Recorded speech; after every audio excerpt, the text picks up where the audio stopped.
Hi there, I'm Dave Hunt, owner of GameMasters Guild, and today I'm going to take a quick look at something you saw in my Dungeons & Dragons retro review video, and that is something out of my personal collection, TSR's Dragon Dice, random number generators for adventure and other games. And this is exactly how they came. This is the original packaging.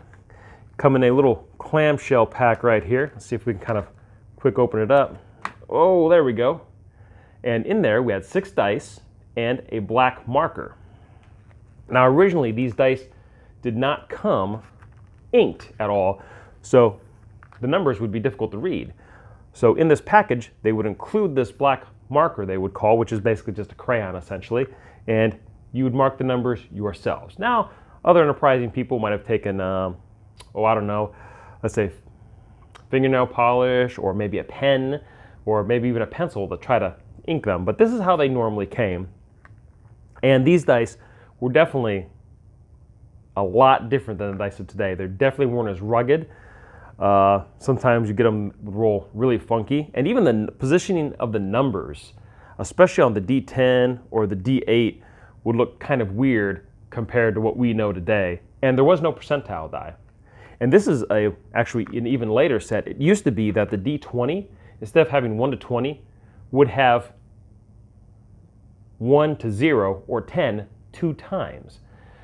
And on the D20s, it would go 1 to 0, then it would go 11 again, but have 11 and a plus, or 2 and a plus, or 3 and a plus, or 0 and a plus, and that meant 20. So it was really different. But here at this point, they went ahead and just put 1 to 20 on here. Now on the back of this Dragon Dice, they have instructions for marking your Dragon Dice random number generators. Talks about how to rub the marker across each face of the die, about using a paper towel to rub off the face of the die if you've got any extra of that crayon on there, just to clean it up, but of course trying to not get in the grooves and undo what you've already done. You could touch up any faces if you needed to, and then you can save the crayon so you can do additional touch work later if the inside of those numbers where you marked wore out, and you needed to kind of touch up that a little bit. Next we have reading your Dragon Dice random number generators. And here it says, all dies except the 4-sided pyramid-shaped are read by looking at the topmost face. The 4-sided die is read by looking at the number on the face which is upright. That number will be the same on all 3 faces showing. And even has a little illustration just to show you exactly what they're talking about. Now, of course, later on, you'll notice that a lot of dice don't necessarily have the number on the bottom. Sometimes they'll even have them on the top. But at this point in time, that's how the D4s were. And I think that's pretty interesting. Just a little something for my personal collection. And real quick, I'm going to spill out something else I have, and we're going to take a quick look at a collection of older dice that I've been stockpiling over the years, just to see the different shapes and colors and styles. I just think they're so cool. I mean, there's not too many other shapes. I mean, what's 4, 6, 8, 10, 12, 20, but just the coloration, the look, and you can see how worn they are. So I'm going to dump them out real quick and we'll take a look. All right, let's take a look at these dice. Woo! Look at these dice. Look at some of the wear that these things have, man. Now some of these, I think this might even be like, this is like a later Gamescience die right here, D10. But look at all these other dice. Look at how worn that D12 is, D8.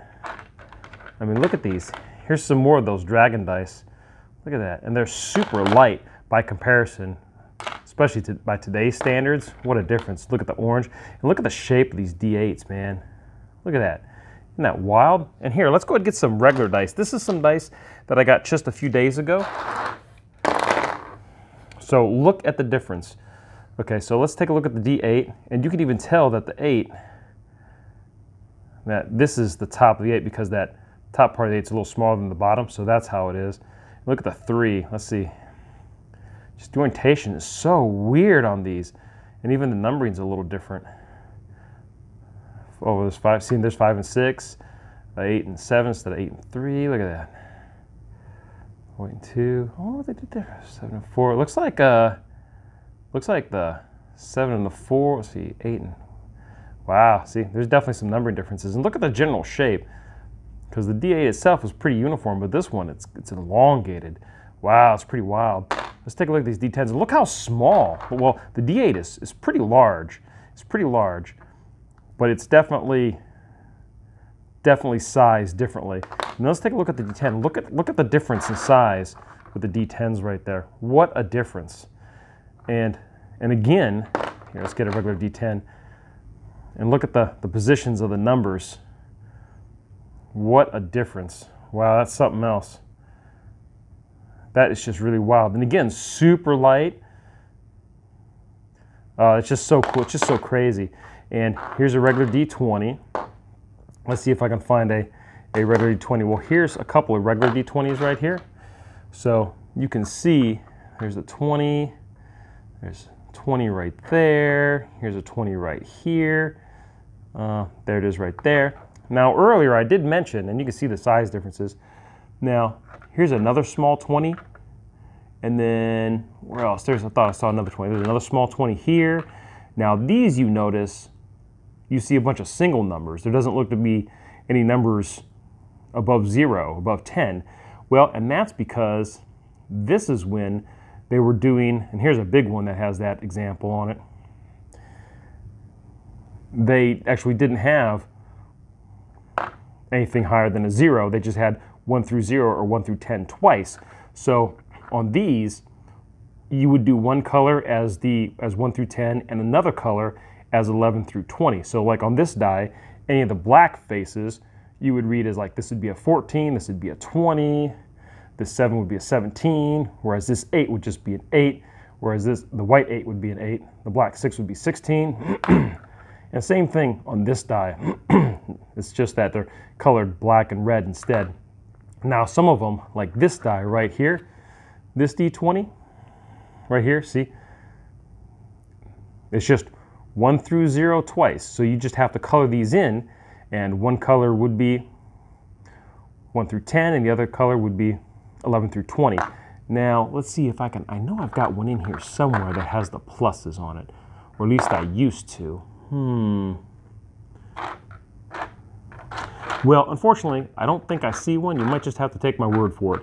But there was a time when they had D20s where they had just the pluses on there next to the number. Like the 8 would have a plus or the 7 would have a plus. It looks like I don't have an example here today. And let's take a look at some of these other sizes. And of course, even amongst, I mean, even these D8s are definitely very different in size differently for back then. But look at like these D12s. Look, I got a big D12. Look at these small D12s. Let's see, here's a smaller D12 right there. It's just so wild. Look at, of course, all the D4s. All the D4s. Look at how small that little D20 is. And I don't even know where some of these small dice come from. Some of these dice might not be as old. They might be from older games. It's hard to say. There's so many dice that have been produced over the years. It's crazy.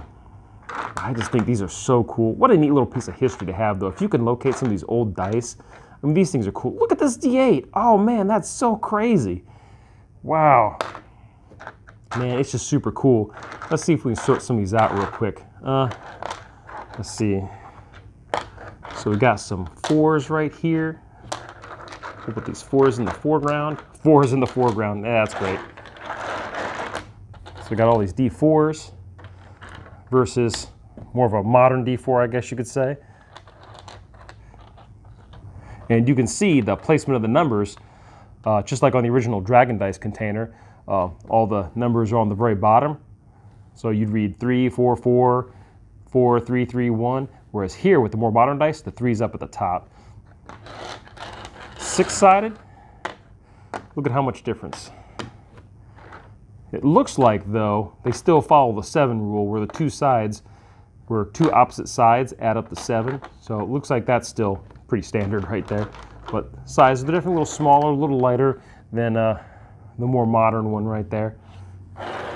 Let's take a look at the 8-sided. And I really don't know the deeper history of the, oh, look at that, wow, that one's all rounded off. That's crazy looking. I just don't know the deeper history of dice, and I wish I knew a little more about it, but I think these things are just so cool. And you can see just how different the manufacturer was. You still feel the weight of the dice, so much lighter. And then just, you see how easy they wear over the years. I mean, I've got dice that are 20, 30 years old, but they don't look anything like some of these dice. These dice are way old right there. That's pretty wild. You see these ones are inked. You see how easy they get all scratched up too. I don't know if you kind of see that on that 3, how scratched up that die is.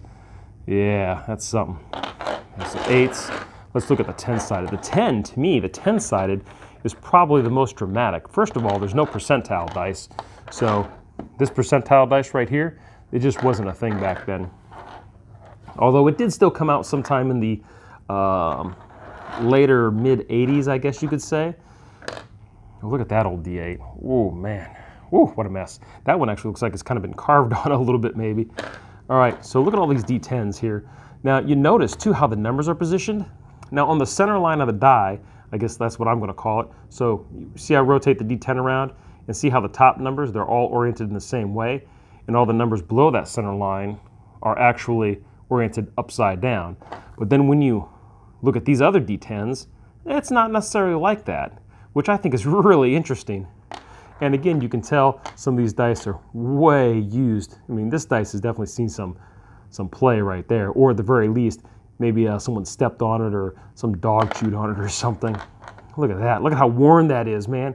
Oh, that is so wild. Too cool, too cool. I mean, just what a difference. And the colors, wow, that's something.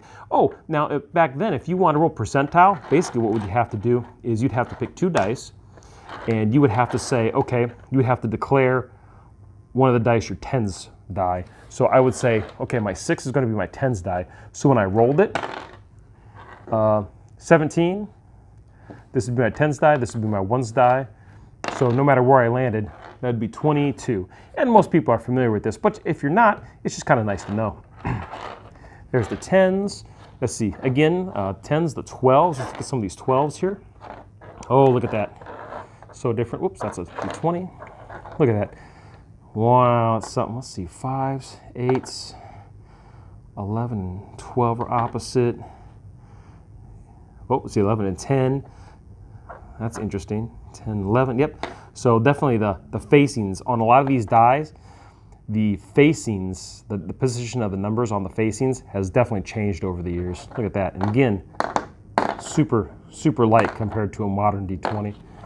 And of course, we've got the, oops, ooh, look at that D12 right there. Ooh, look at that. I want to take a look at this D12. Look at how big that is. Look at, I mean, it's even bigger than let's see. It's even bigger than a regular D12. And then there's a D12 that's smaller. Isn't that something? Wow.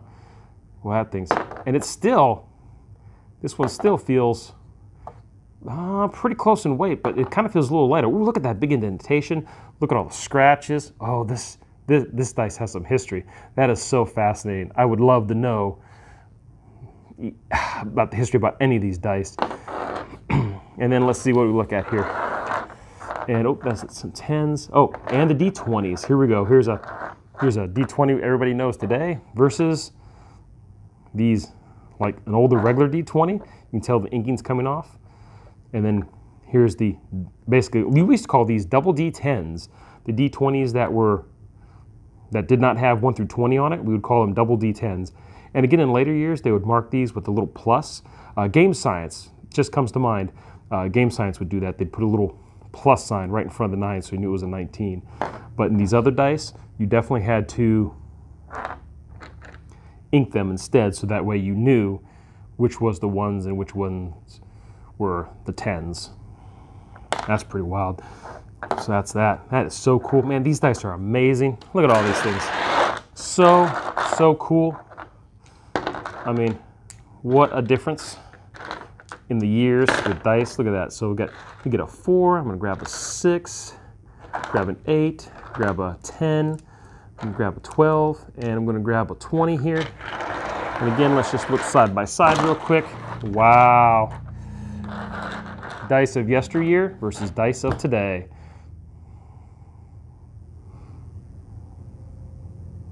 That is something else, man. something else. Pretty cool.